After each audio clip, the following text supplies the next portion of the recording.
Fala galera, beleza? Tudo bem? Estamos aqui para comentar as questões do último exame da residência da PGE Rio, né? Exame que aconteceu agora no dia 1º de setembro de 2019.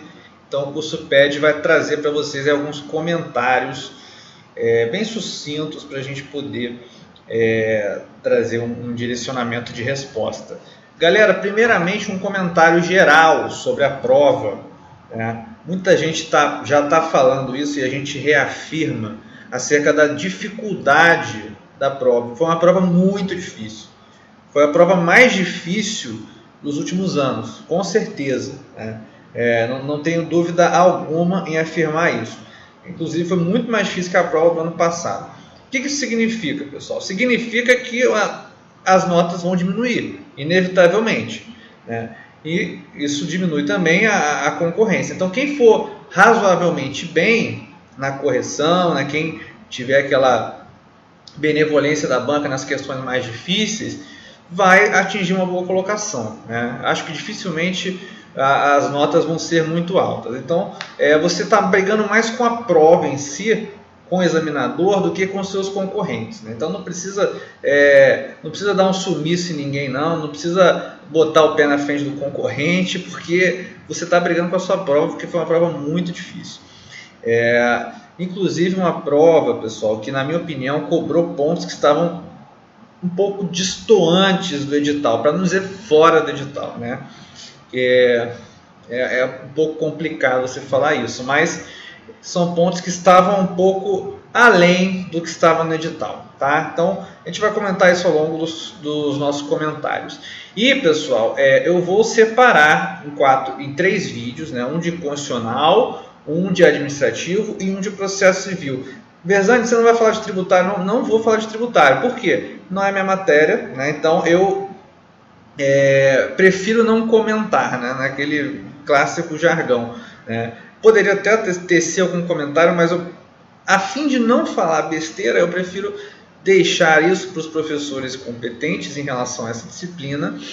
E inclusive já falei com o professor Renan, com a professora Harmonie, para eles trazerem aí, eventualmente algo escrito, né, ou em vídeo, para a gente poder ter também comentários de tributário, né? Mas vamos começar por constitucional. Constitucional, né?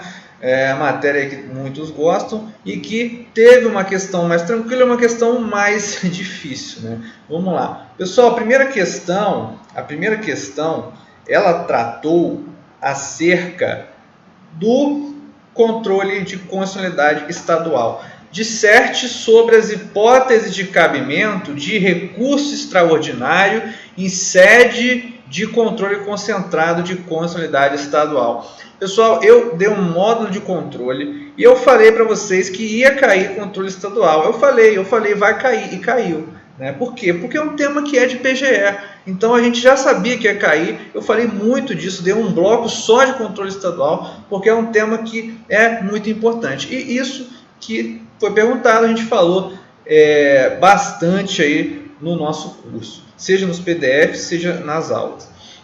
Pessoal, nós sabemos que o controle de constitucionalidade concentrado estadual, ele se dá a partir da chamada representação de inconstitucionalidade. Representação de inconstitucionalidade, também chamada aí vulgarmente de ADI estadual, né? É ela que vai suscitar um controle de constitucionalidade no âmbito dos estados, que vai ter por parâmetro a própria Constituição Estadual como regra, né? E também vai estar sendo julgada, pelo menos inicialmente, pelo órgão local, pelo TJ, pelo Tribunal de Justiça. Essa é a ideia geral, né? Você vai ter uma lei ou ato normativo estadual ou municipal que vai ser confrontado diante de um parâmetro que é a Constituição Estadual, e o julgamento vai ser pelo TJ. Essa é a ideia geral. Temos alguns temperamentos, inclusive a banca perguntou acerca de um temperamento, né? E vamos falar dele aqui. Mas essa é a nossa ideia geral acerca do controle de constitucionalidade estadual. temos então a nossa chamada representação de inconstitucionalidade. E aí eles pedem, pessoal, a banca pede para você falar da hipótese do recurso extraordinário no âmbito do controle de constitucionalidade estadual. Pessoal, esse recurso extraordinário, ele vai ser cabível quando nós estivermos falando de uma norma de reprodução obrigatória da Constituição Federal. Então, pessoal, você vai suscitar esse RE quando o objeto, na verdade, o parâmetro de controle for uma norma de reprodução obrigatória da Constituição Federal. Por quê? Porque quem tem a última palavra no que tange à Constituição Federal é o STF e não o Tribunal de Justiça. Portanto, se o parâmetro daquela ação de controle de constitucionalidade estadual é uma norma de reprodução obrigatória da Constituição Federal, que é aquela norma que está na Constituição Estadual, mas também está na Constituição Federal, você vai poder suscitar o recurso extraordinário contra essa decisão. Por quê? Para tentar levar a questão ao STF, para que ele diga, para que ele dê a última palavra acerca desse questionamento, né? Porque você está tratando de uma norma de produção obrigatória da Constituição Federal. Então, nesse caso, cabe recurso extraordinário. Olha só o que diz esse precedente bem claro. Tratando-se de ação direta de constitucionalidade e competência do Tribunal de Justiça local, lei estadual ou municipal em face da Constituição Estadual, somente é admissível o recurso extraordinário diante de questão que envolva norma de Constituição Federal de reprodução obrigatória na Constituição Estadual. STF, segunda turma, RE 246903, de relatoria do ministro Ricardo Lewandowski, julgado em 26/11/2013. Então, pessoal, nesse caso de norma de reprodução obrigatória da Constituição Federal, você vai poder suscitar o cabimento de RE para que o STF dê a última palavra aí sobre essa questão. Pessoal, esse RE não é contado em dobro, o prazo. Cuidado, pessoal, cuidado. Isso aqui é um julgado recentíssimo, ADI 5814. Então, quem falou disso, certamente a banca vai valorar positivamente. Era obrigatório falar? Acredito que não, porque ele estava perguntando o cabimento, não o prazo, é outro requisito. Então, não acho que seja obrigatório, mas quem falou, certamente a banca vai valorar positivamente. E outra questão é acerca da legitimidade. Quem tem legitimidade não é o Estado. Ele não vai recorrer. Quem vai recorrer são os legitimados no âmbito daquele controle estadual. Então, por exemplo, se o legitimado for o governador, é o governador quem vai recorrer, e não o Estado membro. Isso também foi decidido na ADI 4420 do STF. Tá, pessoal? Algumas questões aí complementares, só para você trazer uma resposta mais elaborada. Mas o que a banca queria ouvir, o que ela queria ouvir, você deveria dissertar sobre isso, é a questão de que esse controle, esse RE, ele só vai ser cabível no caso de norma de reprodução obrigatória da Constituição Federal. Era a expressão-chave da sua resposta. E, além disso, para complementar a sua resposta, você deveria dizer que esse RE é um RE que, excepcionalmente, ele vai suscitar um controle abstrato de constitucionalidade. Porque o RE, normalmente você fala em RE, quando você fala em controle de constitucionalidade e RE, e recurso extraordinário, você está lá falando dentro do controle difuso e incidental. Aquele RE que chega até o STF, e o STF vai exercer um controle difuso e incidental da constitucionalidade da norma que está sendo impugnada. Agora, esse RE não, pessoal. Esse RE, excepcionalmente, é um RE no âmbito do controle abstrato, no âmbito do controle concentrado estadual, que vai chegar ao STF para que ele diga, por fim, para que ele dê a última palavra sobre essa norma de reprodução obrigatória.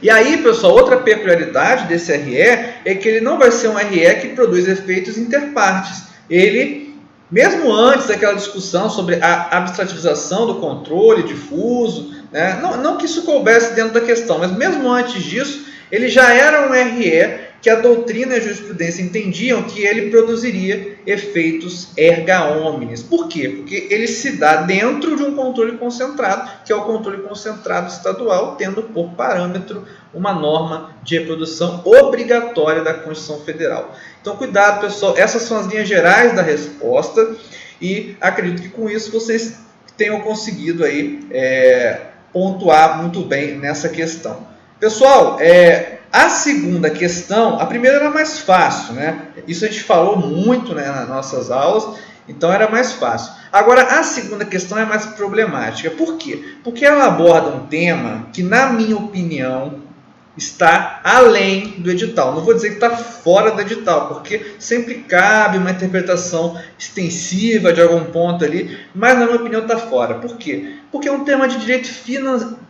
Perdão, fora não, eu acabei falando, não é fora, pessoal, está além do edital. Por quê? Porque é um tema de direito financeiro, não é um tema de direito propriamente constitucional. Ah, mas tem ali direito financeiro na Constituição? Tem, lá no 165 da Constituição, só que isso não está no edital, não está no edital. Inclusive, foi retirada a parte de direito financeiro do edital de direito constitucional. Então, isso é muito problemático para mim, né? Mas não recomendo que vocês recorram alegando isso, né? A banca não vai anular a questão, não adianta recorrer alegando isso. É apenas uma crítica, né? E que mostra que é uma prova que pode ser totalmente imprevisível, porque ela pode cobrar, inclusive, temas que não estão propriamente expressos no edital, que aí você teria que fazer uma interpretação extensiva de alguns pontos para abarcar isso, e aí isso gera a possibilidade de você cobrar até direito ambiental, né? Daqui a pouco você vai ter até direito civil, direito de família sendo cobrado, né? Porque se você for adotar uma interpretação nesse sentido, né,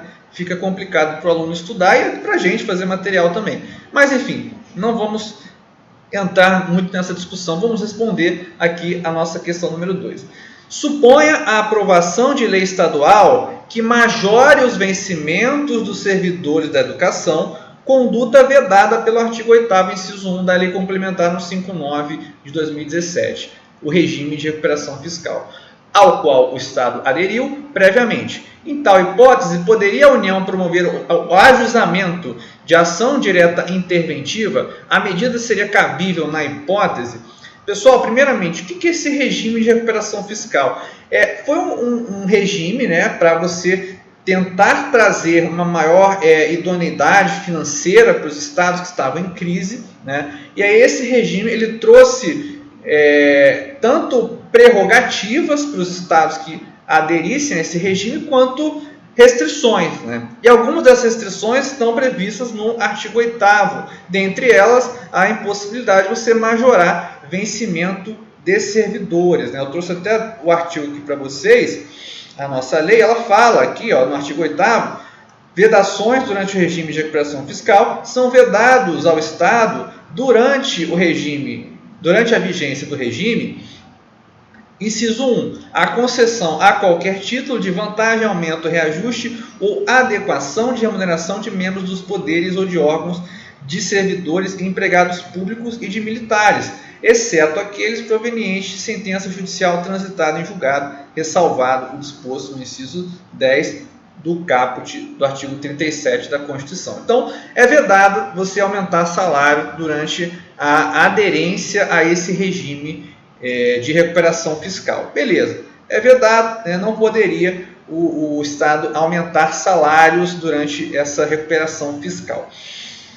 Agora, beleza, mas ele não está questionando isso, ele está questionando aqui se a União poderia promover o ajuizamento de uma ação direta interventiva nesse caso. Pessoal, ação direta interventiva, a gente falou disso, na verdade não foi eu que falei, foi o professor Lucas, ele falou na aula de intervenção federal, e ele listou os casos em que é cabível a ADI interventiva, né? E pessoal, quais são os casos em que é cabível a ADI interventiva? Olha só o artigo 34 da Constituição. A União não intervirá nos estados nem no Distrito Federal, exceto para... Aí tem várias hipóteses em que se admite a intervenção, dentre elas, para prover a execução de lei federal, ordem ou decisão judicial. Então, pessoal, nessa hipótese de negativa à execução de lei federal, poderia ser suscitado o cabimento de uma DIN interventiva, né? Inclusive, a lei que regulamenta a DIN interventiva, que é essa lei aqui, a Lei 12.562, ela fala que a representação será proposta pelo PGR, legitimidade ativa exclusiva do PGR, em caso de violação aos princípios referidos no inciso 7 do 34 da Constituição ou de recusa por parte de Estado-membro à execução de lei federal. Então, se o Estado está aumentando a remuneração de um servidor, ele está, de certa forma, recusando a aplicação à lei federal, que é a lei, né, do regime de recuperação fiscal. A lei complementar 159 é uma lei nacional, uma lei, né, de cunho nacional, que é editada valendo para os estados de um modo geral, especificamente aos estados que aderirem a esse regime. Então, pessoal, por uma interpretação legalista da Constituição, do artigo 34, inciso 6 da Constituição, combinado com o artigo 2º da Lei 12.562, seria, sim, possível suscitar o cabimento de uma DIN interventiva, né? E aí isso geraria uma intervenção federal. Só que, ao meu ver, a banca não queria esse posicionamento. Por quê? Porque, ao meu ver, e aí, por que eu estou falando ao meu ver? Porque eu acho que essa é uma questão aberta. Eu não encontrei nenhum posicionamento fechado acerca disso. Então, valeria a argumentação do candidato. Se o candidato argumentasse com base na Constituição, ele poderia ganhar os pontos também, desde que ele fundamentasse adequadamente. Não sei o que a banca vai pensar na correção, mas enfim, né? Na minha opinião, eu acho que a banca não queria essa visão legalista. Ela queria que você rechaçasse a possibilidade de intervenção federal nesse caso. Por quê? Porque, na minha opinião, né, seria uma medida desproporcional. Seria desproporcional porque a própria Lei Complementar 159, ela prevê que, no caso de descumprimento do regime de recuperação fiscal, você não vai ter intervenção federal, você vai ter tão somente a exclusão do Estado daquele regime, né? A exclusão do Estado daquele regime. Deixa eu achar o artigo aqui para vocês. Artigo 12 e 13 da lei, né? Ele trata aqui dos casos em que vai ser encerrado ou vai ser extinto o regime de recuperação fiscal, né? Então, são causas para extinção do regime de recuperação fiscal, descumprimento pelo Estado das vedações que trata o capítulo 5. Então, se o Estado descumpriu, por exemplo, a vedação ao aumento de remuneração do servidor, ele vai ser, na verdade, extinto. O regime, não o Estado, né? Mas o regime em relação ao Estado vai ser extinto, né? Então, há uma medida menos gravosa do que a intervenção federal, do que a própria intervenção federal, que é justamente a extinção do regime em relação ao Estado. Então, eu não vou decretar intervenção. Inclusive, pessoal, a própria Constituição, isso o professor Lucas ele frisou muito bem nas aulas dele, a própria Constituição Federal, ela diz que a União não intervirá nos estados nem no DF. Isso está no caput. Então, a regra é a não intervenção, como um resguardo à autonomia dos entes federativos. Portanto, a intervenção federal deve ser excepcional. Inclusive, existem precedentes aí, relativos a precatórios, né? Por exemplo, se você for adotar uma interpretação legalista para o não pagamento de precatórios, você vai permitir a intervenção federal para cobrar precatórios. Mas só que o STF rechaça isso. Ele fala que não cabe intervenção federal no caso de não pagamento de precatórios, salvo se houver uma intenção deliberada de não pagar. Mas a ideia geral é você preservar a autonomia do ente federativo e evitar essa intervenção federal. Então, na minha opinião, o que a banca queria ouvir era isso, né? Ela queria que você rechaçasse a possibilidade de intervenção, muito embora poderia ser encaixado no 34, muito embora pudesse ser encaixado no 34, inciso 6, você deveria rechaçar essa possibilidade. O argumento da autonomia federativa, né? A regra é a não intervenção, né? E existe um regime menos gravoso, então, de acordo com o princípio da proporcionalidade, na sua subvertente à necessidade, existe uma restrição menos gravosa, e aí você iria gerar, na verdade, a extinção do regime em relação ao Estado e não a intervenção federal. Essa é a minha opinião, não sei se a banca queria que você colocasse isso, mas eu acho que seria uma boa linha de resposta, tá, pessoal? Então, é uma questão bem difícil, mas ao mesmo tempo aberta. E sobre um tema problemático, porque vai além do que está expresso no edital. Mas, enfim, foi uma questão até mesmo boa, né? Bem formulada. Né? E aí também cabe um elogio à banca nesse sentido, foi uma questão boa, mas poderia estar expresso no edital. Seria mais fácil para a gente estudar se a banca expressasse que ela queria que você soubesse acerca do regime de recuperação fiscal dos estados, tá? Então é isso, né, pessoal? Essa é a nossa primeira parte relativa a direito constitucional e no próximo bloco vamos tratar aí de direito administrativo. Teremos um vídeo à parte sobre isso. Se vocês gostaram, deem o joinha, deem o like aí no vídeo, né, para a gente poder continuar sempre trazendo o melhor conteúdo para vocês, tá, pessoal? Muito obrigado, até a próxima.